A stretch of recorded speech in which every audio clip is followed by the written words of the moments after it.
Olá pessoal, sejam muito bem-vindos ao meu novo canal aqui no YouTube, Futebol em Vermelho. É a primeira vez que eu tô tentando fazer algo do tipo, então me perdoe se eu estiver um pouco nervoso, porque eu não sei falar para uma câmera e provavelmente isso vai ficar bem aparente nos próximos minutos desse vídeo. Mas enfim, eu fico muito feliz que você esteja aqui assistindo, agradeço imensamente o apoio desde já.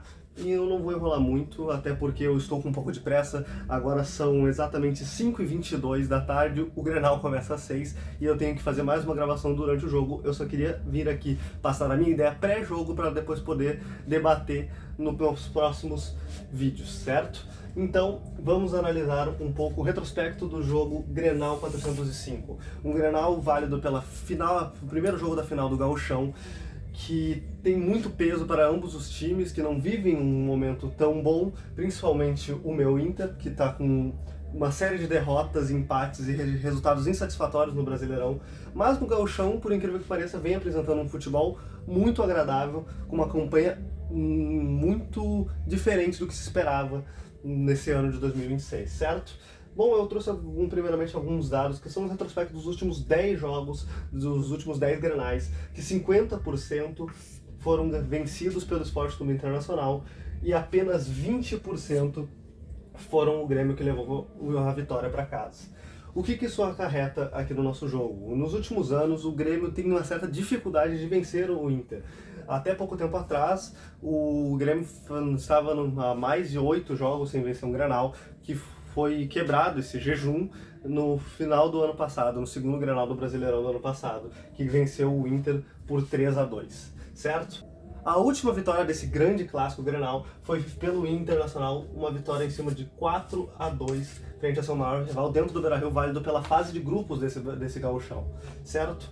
O que se esperar desse jogo? Honestamente, eu imagino, né, que o Inter vai vir mais acanhado ali na arena, até porque o Grêmio tem um time tecnicamente, individualmente mais forte do que o Inter, embora o Inter, ao meu ver, esteja um time mais encaixado. O Grêmio apresenta mais virtudes em relação aos seus jogadores. Enquanto o Inter tem um conjunto muito forte, acaba errando por coisas bobas e acarretando na sua derrota. O Grêmio, por outro lado, está mostrando um pouco mais de consistência nessa parte de jogadores com boas qualidades. No último jogo, o Gabriel Mack jogou muito bem. Então, eu acho que vai ser um jogo parelho, dentro de que cada time vai propor a esse jogo.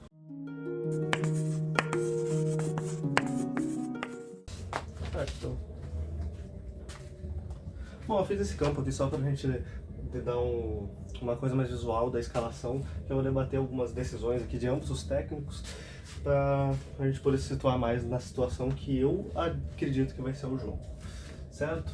Então, começando na escalação do Inter, a gente vai ter o Rocher no gol, que pra mim é a primeira já decisão errada do técnico pesolano.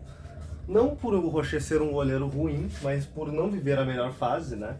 O Rocher hoje falha muito, está sempre lesionado, não tem mais aquele ritmo de jogo, não é o mesmo Rocher que chegou aqui no Inter, né? Mas a escolha do pesolano, eu acredito que Antony vive um melhor momento há um bom tempo já no Inter, mas assim, a escolha do pesolano deve ter algum fundamento, mas eu colocaria o Antony nessa posição. A dupla de zaga vai ser o Félix Torres e o Gabriel Mercado. Aqui eu acredito que seja realmente o melhor que o Inter tem. Depois da saída do Vitão, a gente ficou bem debilitado nessa posição aqui em específico, que é a que o Félix Torres está ocupando. Mas houve boatos que o Vitor Gabriel poderia ter assumido essa posição, mas não foi escalado dessa maneira. Então, essa vai ser a nossa dupla de zaga, que combina muito, né, com o time titular que hoje o Inter tem, né? A gente tem uma carência por essa posição onde o Félix Torres ocupa, que ainda é um zagueiro que tem muito a se provar e muito a se firmar aqui no Inter, né? Bom, a lateral direita vai ser o Bruno Gomes, que hoje eu acho que é o melhor lateral direito que a gente tem. Claro, o Aguirre, para mim, é um grande jogador, não tenho dúvidas disso, mas ele vem errando alguns erros muito cruciais que não se pode errar. Então eu acredito que o Bruno Gomes é a decisão mais segura, principalmente num Grenal, que o Grêmio vai com certeza vir com tudo para cima das laterais do Inter. Principalmente do próximo que eu vou falar, que é o Bernabé, que hoje eu acho que é o jogador que mais erra no Inter, não tenho eu não tenho as estatísticas, mas na minha memória vem alguns erros claríssimos que que o Bernabé teve. Então eu não, a gente não tem gente melhor nessa posição. Eu até acreditava que o Vitor Gabriel poderia entrar aqui na posição de lateral esquerdo, mas continuou o Bernabé, que é um excelente atacante, muito bom do meio para frente, só que daqui para trás é só para trás, não joga, não consegue render o Bernabé na defesa, fazendo pênaltis infantis nos últimos jogos e sempre deixando a desejar. Mas um ponto positivo é que o Bernabé, se eu não estou enganado, tem 3 gols em Grenais, então é uma peça importante no ataque que pode ser que surpreenda, mas defensivamente eu fico um pouco com o pé atrás. Se eu tivesse que dizer que alguém vai errar, seria o Bernabé. Enfim, continuando a escalação.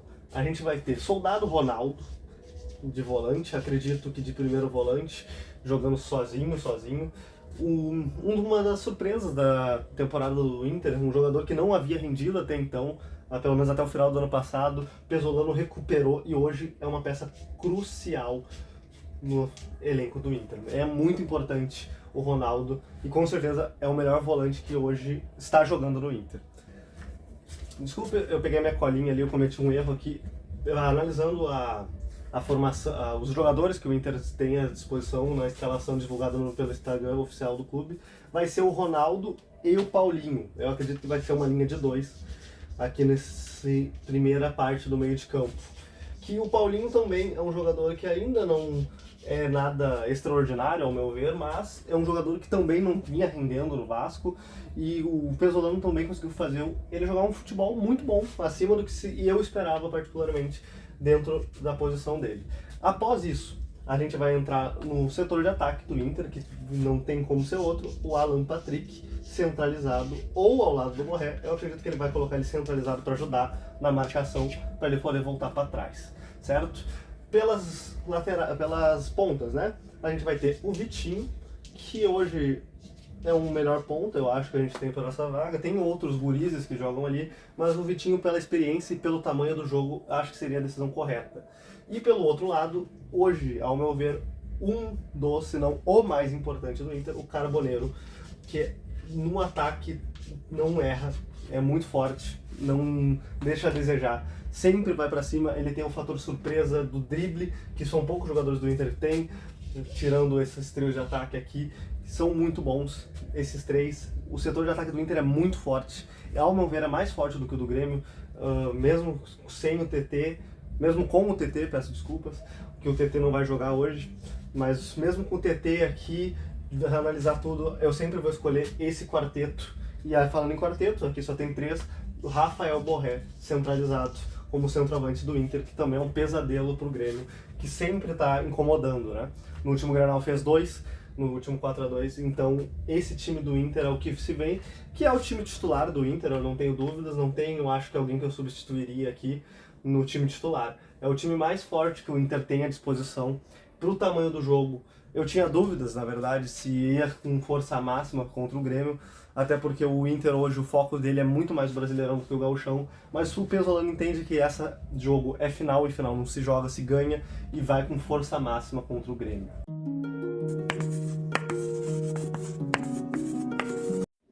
Perfeito. Sincronização. E vamos lá. Vamos começar o pós-jogo do Grenal 450, que eu não preciso nem comentar. Foi ridículo, né? Como vocês podem ver aqui atrás de mim, tem o resultado do jogo, que foi 3-0, mas poderia muito bem ter sido 4, 5, quem sabe até 6, visando todos os erros que o Internacional cometeu nessa partida, né? Vamos por partes, vamos começar um pouco com a linha do tempo desse jogo. Só um minutinho que o meu microfone resolveu ter vida própria aqui e virou. Vamos continuar. Visando a linha do tempo aqui, fica claro um maior erro desse jogo, protagonizado pelo Alex Bernabé, que foi expulso aos 32 minutos do primeiro tempo, numa bola enfiada para o Amuso, a uns 7 metros da grande área. O Bernabé erra o bote ou faz a falta propositalmente, o que não deixa nada melhor, e é expulso, pois era o último homem. Uma expulsão muito bem feita pelo Daronco, acertada. Essa decisão da arbitragem foi correta, a expulsão do Bernabé, o que acabou acarretando 8 minutos depois no primeiro gol do Grêmio. Um gol de fora da área, um chute colocado sem chance pro Rocher, um golaço, abrindo o placar 1-0 Grêmio. Após isso, não se passa muito, 5 minutos depois, uma falta muito mal cobrada pelo Bruno Gomes. Ele e o Alan Patrick na barreira, o Bruno Gomes chuta fraco no meio da barreira e de contra-ataque, uma bola enfiada novamente pro Amuso, vai lá e coloca no canto de esquerda do Rocher, sem chance também pro goleiro colorado, abrindo 2-0 no primeiro tempo. Finalizando o primeiro tempo, a mensagem do Grêmio era clara, que não ia tirar o pé, ia para matar o jogo. E Pesolano, entendendo isso, ele prefere tentar segurar esse 2-0, não ir mais para cima, o que já podemos ver que falhou, né, na sua tentativa. Mas enfim, ele tira o Bruno Gomes, que errou no segundo gol, também se interpretou de certos torcedores que não estava fazendo um bom jogo. E realmente não teve bom jogo de nenhum jogador do Inter hoje, mas enfim. Após isso, também tirou o Ronaldo, nosso volante titular, que também não havia fazendo uma boa partida, para colocar o Vitor Gabriel. Assim, deixando uma mensagem clara que o Inter ia recuar, ia voltar ao máximo que dá. Bom, não deu muito certo. Aos 21 minutos do segundo tempo, após um erro do Alan Patrick, que tentou fazer um passe, perdeu a bola na frente da pequena área, o Grêmio consegue um passe enfiado para o Carlos Vinícius, que sem muita dificuldade tira o Rocher da bola com uma cavada e a bola bate na trave, só que ao voltar na trave o Vitor Gabriel dá uma peitada na bola que joga ela para dentro, incontestável, não tem quem anule, foi gol. Então, 3 falhas resultaram em 3 gols do Grêmio. Fora que o Inter não teve nenhuma chance clara ofensivamente, teve alguns chutes de fora da área, foi o máximo que conseguiu arrancar desse jogo. Mas, ao meu ver, já está concretizado o campeão do Gauchão, não tem mais... Claro, o futebol é cheio de surpresas, mas dificilmente aqui vai acontecer, afinal, como eu havia mencionado nas gravações anteriores, nunca na história o Inter conseguiu reverter um resultado numa final de Gauchão por mais de 2 gols de diferença. O Inter vai precisar fazer o jogo que não fez ainda essa temporada para tentar empatar esse jogo dentro do Beira-Rio. Eu acho muito difícil esse 3-0. O Grêmio, que leitura perfeita do Luiz Castro. O Inter cometeu o mesmo erro que o Grêmio cometeu ao vir para cá no Beira-Rio. Ele foi com salto alto, peço desculpas, caiu meu giz, foi de salto alto, achando que tinha grandes chances de fazer o gol, tomou-lhe 3, justamente. Ao meu ver, o único erro, na verdade a arbitragem foi bem falha, não em relação aos gols do Grêmio, foram todos bem marcados. No segundo gol do Grêmio, interpretei que teve uma falta no Ronaldo no início do lance, mas pode ter algum motivo além que por o VAR não ter chamado. Enfim, 3-0 muito merecido do Grêmio. E o 0 do Inter também muito merecido pela partida negativa que fez. Não tem muito para onde se alongar aqui. O Luiz Castro fez uma leitura cirúrgica do Granal, enquanto o Pesolano falhou. Não só ele, como as falhas individuais continuam perseguindo o Inter em todos os jogos. É impressionante. O Bernabei, novamente, expulso numa expulsão infantil. O Bruno, que acabou resultando no escanteio que resultou o primeiro gol do Grêmio. Após isso, a falta do Bruno Gomes, ridícula, uma falta muito... Desculpe, caiu de novo. Muito ridícula, muito fraca no meio da barreira, que acabou resultando no contra-ataque que resultou o segundo gol do Grêmio. E o terceiro gol do Grêmio se passa mais uma vez ridiculamente por uma falha do nosso zagueiro Vitor Gabriel, pois a bola bateu na trave e não estava indo em direção ao gol, ela ia ficar perto da linha, mas não iria entrar, e o Vitor Gabriel enfia essa bola pra dentro. É ridículo a atuação do Internacional. Justo resultado, o Grêmio fez uma partida impressionante, aproveitou todas as falhas do Inter, tudo que não fez no primeiro jogo, aproveitou as laterais do campo, atacou muito bem pelas laterais o Grêmio e conseguiu 3 gols em 3 falhas, que é o que o Inter mais faz em 2026, que é falhar. Esse sujeito, Alexandre Bernabei, não pode mais ser lateral do Internacional de maneira alguma. Ele erra todos os jogos. Todos os jogos ele faz um erro e prejudica o Inter. E hoje a expulsão é o maior deles, porque se o Inter não tem essa expulsão precoce no primeiro tempo, talvez esses gols teriam sido evitados. Talvez não, pelo que o Inter havia jogado, mas acho que seria um placar totalmente diferente. Vi gente falando da arbitragem do Daronco, que um possível cotovelaço do Arthur no Carboneiro, ao meu ver, não existe justificativa de erro. Se foi realmente um cotovelaço, que eu não cheguei a revisar o lance, tem que ser expulso, mas vale mencionar que o mercado também deu um pisão no... eu não lembro em qual jogador do Grêmio, mas deu um pisão forte no Arthur, eu acho também, que talvez poderia ser interpretado como expulso. Saiu elas por elas. Eu acho que se foi, tinha que ser expulso os dois. A expulsão do Bernabé não há discussão, foi exata, não tinha. Ele acertou apenas o Amuso, não acertou a bola. Então, esse resultado aqui se condiz com a realidade. E expõe o Inter a melhorar.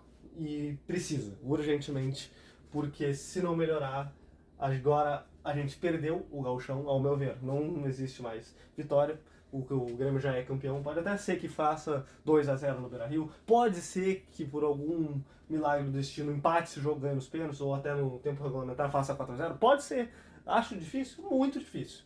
Então, a situação atual do Inter é a derrota precoce já, a perca do bicampeonato do Campeonato Gaúcho precocemente no primeiro jogo, após uma goleada do rival, e uma 18ª posição no Brasileiro, que até agora não conseguiu arrancar a primeira vitória, contra adversários que já deveria ter conseguido, cenários que já deveria ter conseguido.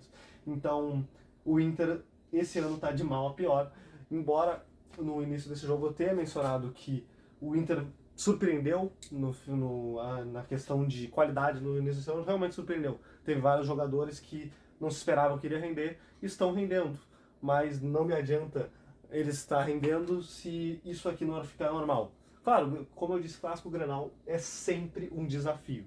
Sempre não existe favorito. Nesse caso, o favorito que era o Grêmio, por suas qualidades, suas peças de qualidade, ele se concretizou. Mostrou por que era favorito. E mostrou por que a fala do Pezzolano estava correta. Isso aqui, esse 3-0 aqui, mostra a superioridade técnica do Grêmio. Mas o Inter não rivalizou nesse jogo, o que era de se esperar. Não se esperava um placar tão elástico quanto um 3-0. Até porque o Inter vinha fazendo uma campanha muito boa no Campeonato Gaúcho e acabou entregando tudo no final do jogo. Bom, enfim, é isso que acaba aqui hoje o pós-jogo. O final do jogo é trágico para todos nós colorados. Vamos torcer que o Inter consiga se reerguer e fazer um ótimo jogo, o melhor jogo da temporada, domingo que vem. Muito obrigado por assistir. Até a próxima.